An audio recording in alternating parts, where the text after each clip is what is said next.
60 doctors couldn't save a billionaire's daughter. Then a single dad spotted what they missed. That headline tore through the world like wildfire. The kind of sentence that makes you pause mid-sip of your morning coffee. 60 of the world's finest minds, armed with billion-dollar machines and sterile confidence, defeated by something no one could name. And then a man who fixed engines for a living, not hearts or bodies, walked in and saw what they never did. The story opens in silence. The sterile hum of a private hospital suite where everything smells faintly of antiseptic and lost hope. Outside the window, the city skyline gleams like a crown, the billionaire's empire glittering against a fading dusk. Inside, his daughter, barely 23, lies still, a fragile thing surrounded by blinking monitors that measure her decline with mathematical precision. Her name is Clara Vale, and for 6 months she's been fading away from something medicine cannot name. Reporters call it the sleeping curse of the heiress. Her father calls it failure. The doctors call it mystery, but her mother, well, she just prays. Every night, alone. Then comes Evan Reed, single father, widower, part-time mechanic, full-time survivor. He's not supposed to be there. Not in that world of glass walls and surgical masks. He's there by accident, waiting in the hospital corridor with his young son Milo, who has a broken arm and too many questions. But something small human, and utterly unschooled, makes him look into the billionaire's suite as the door swings open, and he notices. It's nothing medical, nothing written in charts or research papers, just a detail, a rhythm, a flicker, something that whispers she's not gone yet. When the nurse ushers him away, Evan can't stop thinking, why did her fingers move when the monitor said she couldn't? The next day he does something foolish, or divine, depending on who tells the story. He goes back. You don't belong here, sir, the guard warns. Maybe not, Evan says quietly. But I think I saw something everyone else missed. And just like that, the world of privilege collides with the world of instinct, a billionaire's despair meeting a mechanic's stubborn hope. The clock above Clara's bed ticks on, and the moment before the miracle begins is so ordinary no one notices it at all. When Evan returns the next morning, the hospital lobby feels different. Maybe it's the way the air shifts when desperation lingers too long, a mix of money, fear, and resignation. The billionaire, Gregory Vale, hasn't slept in days. His tie hangs loose, his voice has that hollow tremor only grief can carve. 60 doctors have come and gone, leaving behind reports thick enough to build a wall. Each page says the same thing. Unknown neurological collapse. No cure, but Evan doesn't read reports. He reads people. He sees Clara again through the glass. Pale, still, her chest rising shallowly like the tide's faint breath. Machines surround her, blinking like city lights on a foggy night. To everyone else, she's a patient. To Evan, she looks like a person fighting to stay heard. A nurse catches him standing there. "Sir, this area's restricted." He nods but doesn't move. "She's moving her hand," he says softly. The nurse frowns. "That's a reflex. Happens sometimes?" "No," Evan insists, eyes narrowing. "She's answering someone." That's when Gregory steps out of the suite, his voice sharp. "Who are you, and why are you watching my daughter?" Evan hesitates and then tells him the truth. "I fix engines, but I've been where you are. My wife was in a coma once. The doctors missed something too." That sentence lands like a stone in still water. Gregory's anger flickers, not gone, just dulled by curiosity and pain. "What are you saying?" he asks. "I'm saying," Evan replies carefully, "sometimes what looks dead isn't. You just need to listen a different way." Gregory almost laughs, a bitter, exhausted sound. 60 doctors couldn't save her. "And you think you can?" Evan doesn't answer. He steps closer to the glass, watches Clara's eyes beneath her closed lids, the faint tremor of her lips. He's not sure what he's seeing, maybe nothing, maybe everything. Sometimes he murmurs half to himself, "Machines miss what the heart catches first." That night, security escorts him out. Gregory tells them not to let him back in. But as Evan leaves, something inside him refuses to quiet, because he saw it. Her index finger tapping twice when her father spoke, once when the doctor did. A pattern, a code.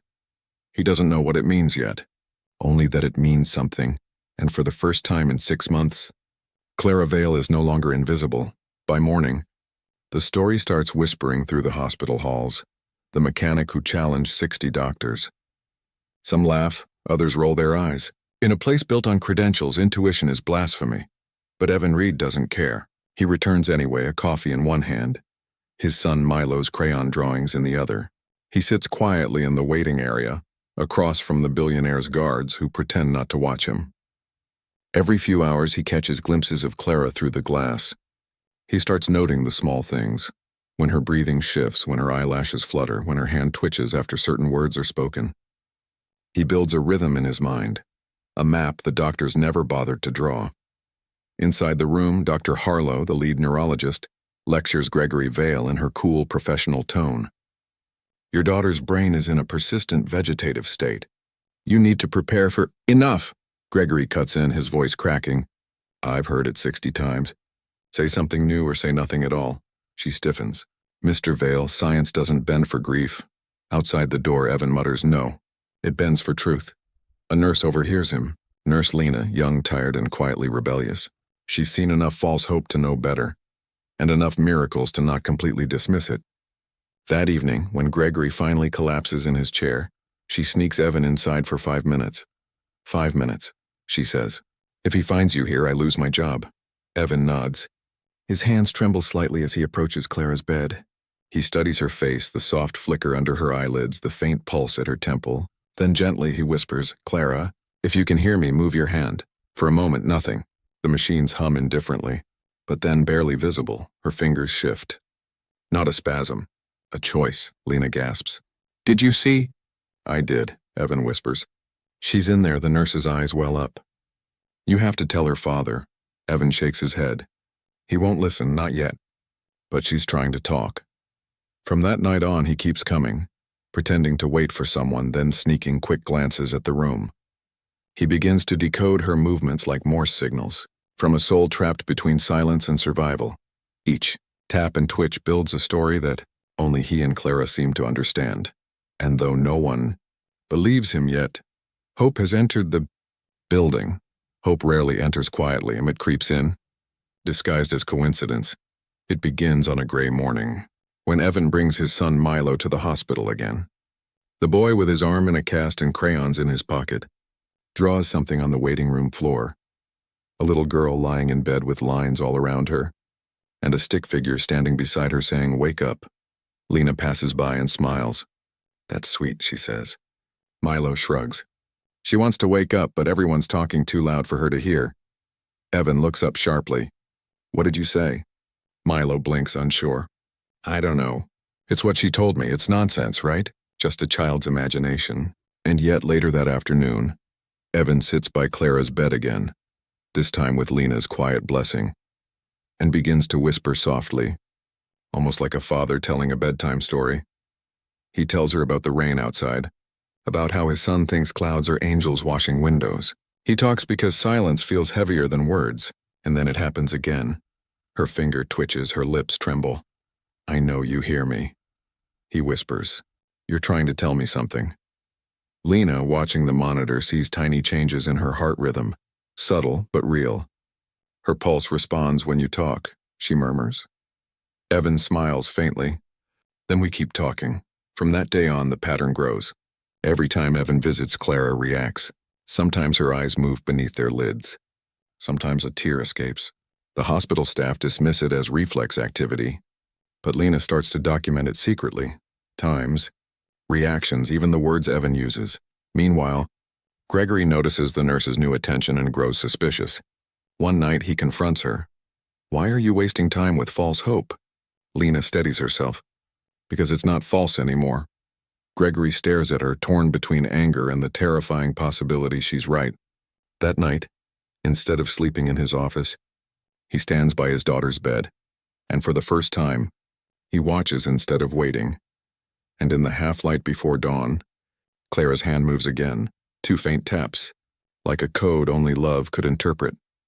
It's the same rhythm Evan noticed days ago, a pattern forming, a whisper of connection across impossible walls. Something human, alive, reaching back. And while no one knows it yet, those tiny movements are spelling out a secret that will soon unravel everything they thought they understood about life. Science and faith, The world sometimes pivots on a single heartbeat. For Clara Vale, that moment arrives 3 weeks later on a morning washed in gold light and disbelief. Gregory Vale has summoned yet another team of experts. Neurologists, data analysts, an entire university department desperate to solve what has become a media spectacle. Cameras hover outside the hospital now, whispering about miracles, madness, and money. Evan Reed stands in the background, just another bystander to the powerful, though his eyes never leave Clara's still form. The doctors prepare another battery of tests. Electrodes, scanners, beeping monitors. A forest of technology that, to Evan, feels more like a wall than a bridge. Dr. Harlow, sharp as ever, turns toward Gregory. "We're not here for sentiment, sir. Let's focus on measurable data." But before she can begin, a nurse rushes in, Lena breathless. "Wait, please, let him try first." "Who?" Harlow demands. Lena's eyes flick toward Evan. The room goes still. The billionaire frowns, his voice heavy with exhaustion. "You again?" "Yes, sir," Evan says softly. "Just 5 minutes. If nothing happens, I'll leave and never come back." Something in his tone, steady, unshaken, makes Gregory hesitate. The man has nothing to gain, no fame to chase. Just a father's calm faith. Gregory nods once. 5 minutes. Evan walks to Clara's bedside. Every gaze in the room follows him, half in disbelief, half in quiet dread of more disappointment. He takes her hand, cool, light, almost weightless, and speaks. "Clara, it's me. You've been fighting hard, haven't you? But you're not alone anymore." Her pulse flickers. He continues, voice low and warm. "You've been talking to us, haven't you?" "With your hands. Your fingers. 2 taps for yes, 1 for no." The doctors exchange uneasy glances. Machines can't measure faith.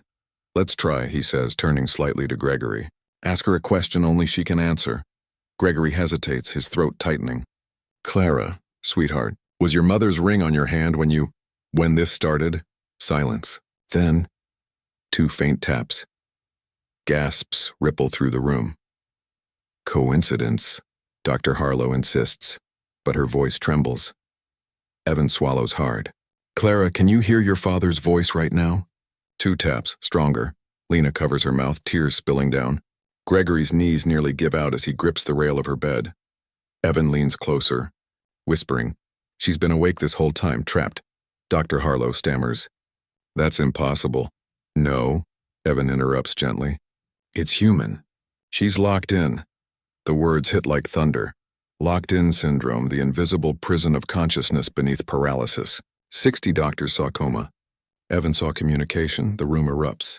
Orders, shouts, disbelief. But in the middle of it all, Gregory Vale falls to his knees beside his daughter, clutching her hand and whispering, "I hear you, baby. I hear you." Outside, the morning sun cuts through the glass walls, a light sharp enough to feel like revelation. And for the first time in months, Clara Vale's faint tears shimmer against her cheeks, proof that the miracle was never outside her, but within her all along.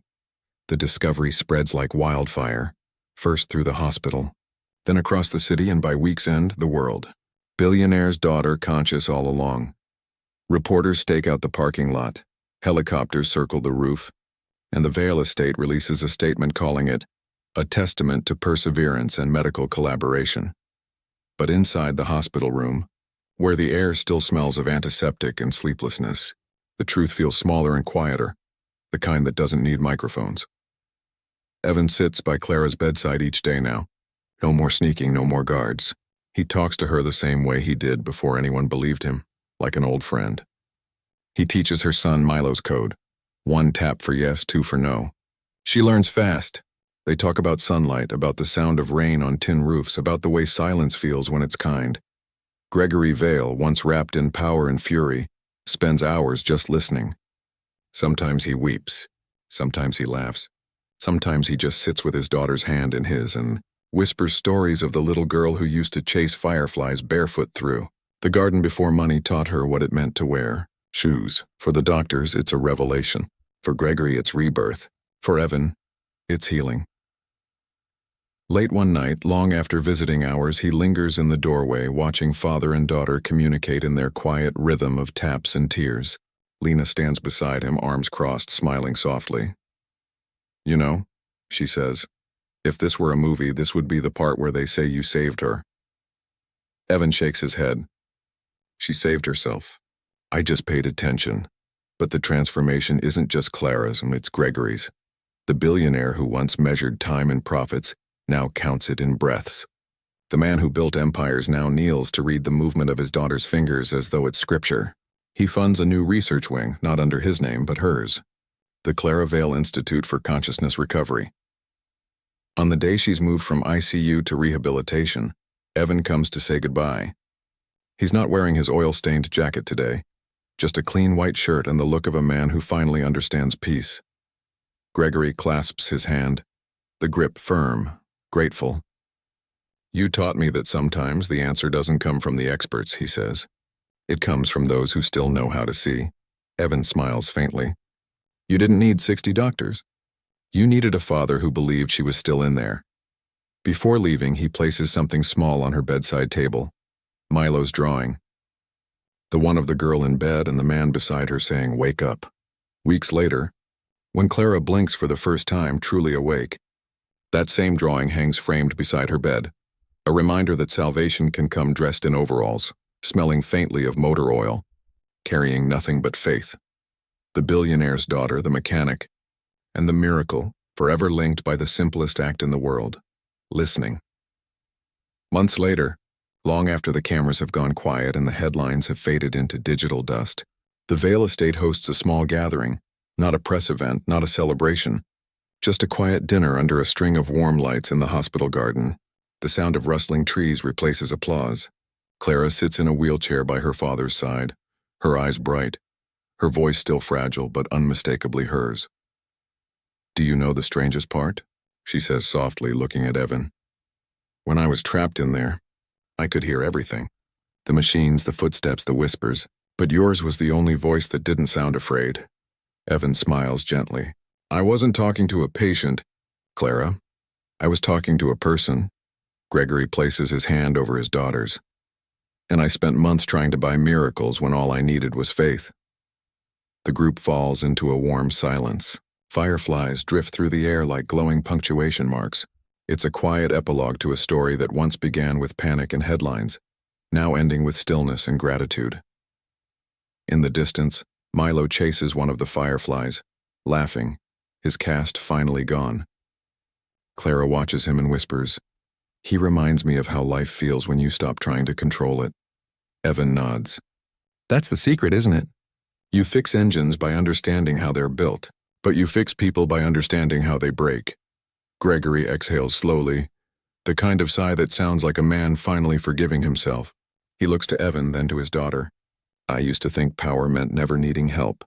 Now I know it's the courage to ask for it. The lights flicker above them, a breeze brushing through the trees like a benediction.